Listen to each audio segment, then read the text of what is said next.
RTV నుంచి మీరు party announcement చేసినప్పటి నుంచి కొంత విమర్శలు బయట నుంచి అందరూ అన్ని పార్టీల నుంచి చేస్తూ ఉన్నారు. డైరెక్ట్గా రాష్ట్ర ముఖ్యమంత్రి రేవంత్ రెడ్డి స్టేట్మెంట్ చేసిరు, ఉన్న పార్టీకే దిక్కు లేదు, కొత్త పార్టీ వచ్చి ఏం చేస్తుంది, వాళ్ళ ఇంటి పంచాయతీ మాకు రుద్దొద్దు అనేటువంటి స్టేట్మెంటు. ధర్మపురి అరవింద్ ఏమో మొన్నటిదాకా పిట్టల ద్వారా ఇప్పుడు పిట్టల ద్వారా సానని, కోమటిరెడ్డి బ్రదర్స్ ఒక పెద్ద జోక్, కవిత పార్టీ పెట్టడం, 6 ఏళ్ళు నేను ఎమ్మెల్యే అయితే నేనే కాలేదు ముఖ్యమంత్రి, ఆమె ఎట్లయితుంది, తండ్రికి విలువనివని ఆమె తల్లి ఎట్లయితుంది అనేటువంటి స్టేట్మెంట్ చేశారు కోమటిరెడ్డి బ్రదర్స్.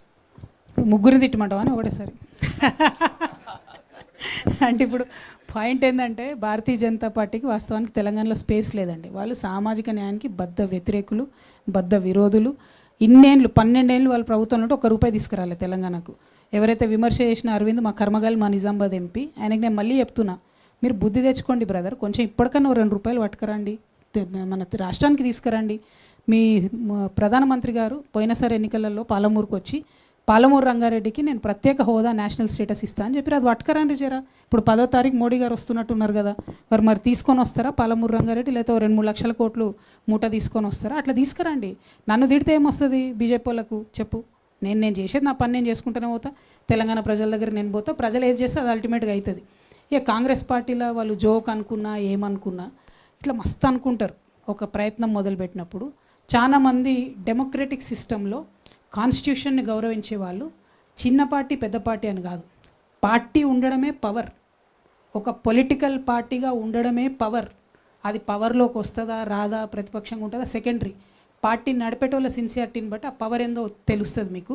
ఆ పవర్ ఏందో ఖచ్చితంగా ఇవ్వాలి. నన్ను జోక్ అన్న వాళ్ళకు కాలమే సమాధానం చెప్తుంది. పర్సనల్గా ఒక్కొక్కరికి నేను సమాధానం చెప్పాల్సిన అవసరం లేదు. కానీ బీజేపీ వాళ్ళకి మాత్రం నేను చెప్పేది ఏంటంటే 10వ తారీఖు మీ ప్రధానమంత్రి గారు వస్తున్నారు కాబట్టి కొంచెం నిధులు మోసుకురమ్మని చెప్పండి, కొంచెం పాలమూరు రంగారెడ్డికి స్టేటస్ ఇవ్వమని చెప్పండి, బీసీ బిల్లు పెండింగ్ ఉంది దాన్ని తీసుకురమ్మని చెప్పండి. మహిళా బిల్లును అక్కడ తెలిసి ఫెయిల్ అవుతుందని తెలిసి మహిళా బిల్లు ఇంట్రడ్యూస్ చేసిన బీజేపీని మాత్రం ఈ దేశ మహిళలు క్షమించరు, తెలంగాణ మహిళలు అసలుకే క్షమించరు. కాబట్టి ఆ మహిళా బిల్లును జర క్లారిటీ తీసుకొని రండి తప్పితే నా మీద విమర్శ చేస్తే ఏమొస్తుంది. రాహుల్ జీ జీ బోలి. అక్క నేను కరుణాకర్ 10 టీవీ అక్క, కరుణాకర్ 10 టీవీ. హలో. మీరు ఇప్పుడు ప్రస్తుత పరిస్థితుల్లో అప్పు చేస్తే కానీ అభివృద్ధి సంక్షేమ కార్యక్రమాలు అమలు చేయని పరిస్థితి మన రాష్ట్ర ఆర్థిక పరిస్థితి. అటువంటి సమయంలో మీరు ప్రకటించిన పాంచజన్యంలో ప్రధానంగా 2 ఉచిత వైద్యం, ఉచిత విద్య, అంటే మీరు ప్రైవేటు స్కూళ్లకు, ఇన్స్టిట్యూషన్స్కి ఫీజులు ప్రభుత్వం కడుతుందా, ప్రైవేట్ హాస్పిటల్స్కి ప్రభుత్వమే ఫీజులు చెల్లిస్తుందా, ఎట్లా మీరు దాన్ని కొంచెం వివరించాలి. 100%. ఇప్పుడు చూడండి బ్రదర్, మీరు అన్నారు అప్పులు తెస్తేనే తెలియదని. ఇప్పుడు as on today this year Telangana expected revenue GST నుంచి ఒక 60,000 కోట్లు వస్తుంది బ్రదర్, ఎక్సైజ్ నుంచి ఒక 50,000 కోట్లు వస్తుంది, పెట్రోల్ అమ్మకాలతోనే ఒక 19,000 కోట్లు వస్తుంది, ఈ ఇండస్ట్రీస్ ఇచ్చే ట్యాక్స్తో ఒక 10,000 కోట్లు వస్తుంది, నాన్ ట్యాక్స్ రెవెన్యూ ఒక 35,000 crores వస్తుంది. అట్లా ఇప్పుడు మైనింగ్ దీని నుంచి ఒక 8,000 కోట్లు వస్తుంది. సో ఇట్లా మళ్ళీ స్టేట్ డెవల్యూషన్ నుంచి వచ్చే డబ్బులు అవి సపరేట్ వస్తాయి.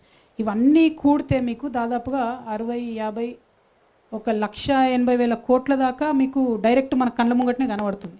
అంటే 1,83,000 కోట్లు కాకుండా ఎవ్రీ ఇయర్ మనము డెఫిసిట్ పూరించుకోవడానికి దాదాపుగా 50,000 to 60,000 వరకు తెచ్చుకుంటూ ఉంటాం అప్పులు. అది చేయాలి కూడా, అప్పులు తెచ్చుకుంటుంటాం, రొటేషన్ అవుతూ ఉంటుంది. సో ఇందులో మనం అప్పులు కట్టేది పోగా, పెన్షన్లు కట్టేది పోగా, ఉద్యోగుల జీతాలకు ఇచ్చేది పోగా, any government will have a wiggle room of about 1 lakh crore rupees, 1,00,000 కోట్ల రూపాయలు ప్రతి ప్రభుత్వానికి ఉంటుంది. నేను పోయిన ఉగాదికే బడ్జెట్ ప్రవేశపెట్టిన, అందులో కూడా మేము ఏం చెప్పినాం, విద్యకు వైద్యానికి పెద్దపీట మనసుంటే వేయొచ్చు. అందుకే నేను అనేది మదర్లీ టచ్ ఉండాలి, అమ్మతనం ఉండాలి అని అనేది. ఎందుకంటే అత్యంత ఎక్కువగా ప్రజలు ఇలా బాధపడుతున్నది విద్యా వైద్యం. ఖచ్చితంగా ప్రైవేట్లో కూడా ఫీజులు ఎంత ఘోరంగా పెరుగుతున్నాయండి. పోనీ మీరు ఫీజులు ఇయ్యరు, ఫీజు రీఎంబర్స్మెంట్ ఇయ్యరు, ఒక జీవో ఇవ్వండి దమ్ముంటే. నేను కాంగ్రెస్ గవర్నమెంట్ని సవాల్ చేస్తాను, ఒక్క జీవో ఇవ్వండి, ఈ ఇయర్కి నో ఫీజు హైక్ అని ఒక్క జీవో ఇవ్వండి. ఇక్కడ మీరు కూర్చున్న జర్నలిస్టులు కూడా కడుతున్నారు కదా ఫీజులు, 25%, 30%, 40% పెంచినటువంటి స్కూళ్ళు కూడా ఉన్నాయి. ఒక్క జీవో ఇవ్వండి, అది మీరు చెప్పిన మాటనే కదా, ఫీజు నియంత్రణ చేస్తామని మీరే చెప్పిన మాట కదా.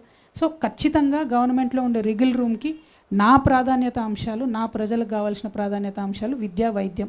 దానికి అవుట్ రైట్గా 30,000 కోట్లు పెట్టినా కూడా, 60,000 కోట్లు పోయినా కూడా, యూత్కి ఇచ్చే లోన్లు ఒక 10,000 కోట్లు పోయినా కూడా, వ్యవసాయానికి ఇచ్చేటటువంటిది ఇంకో 10-15,000 కోట్లు పోయినా కూడా, ఇంకో 10,000 కోట్లు కూడా అదనంగా ఉంటాయి. అంటే 1,00,000 కోట్లు నువ్వు ప్రజల కోసం పెట్టాలని అనుకుంటే ఆ బడ్జెట్ అదనంగా ఉంటుంది. నేను లెక్కలు మీకు మీదనే చెప్పిన కదా, ఇంకా డీటెయిల్గా కూర్చొని చేస్తే చాలా అవకాశాలు ఉన్నాయి. కానీ ప్రభుత్వాలకు చేసే చిత్తశుద్ధి లేదు, ఆలోచన లేదు. ఖచ్చితంగా మేము వచ్చినాక విద్యా వైద్యానికి అత్యధిక ప్రాధాన్యత ఇస్తాం, కంప్లీట్ ఫ్రీ ఇస్తాం. మీరు ప్రైవేట్ స్కూల్లో చదువుకుని, ఎందుకంటే వాళ్ళు మా రిసోర్సెస్ కదా, చదువుకొని రేపు పొద్దున వాళ్ళు మనకే సంపాదించి పెడతారు కదా, అంతే స్టేట్కే ఇన్కమ్ వస్తుంది. కాబట్టి ఖచ్చితంగా దాన్ని ప్రాధాన్యత అంశంగా టేకప్ చేస్తాం. Thank you. Hello ma'am, Krishnaveni from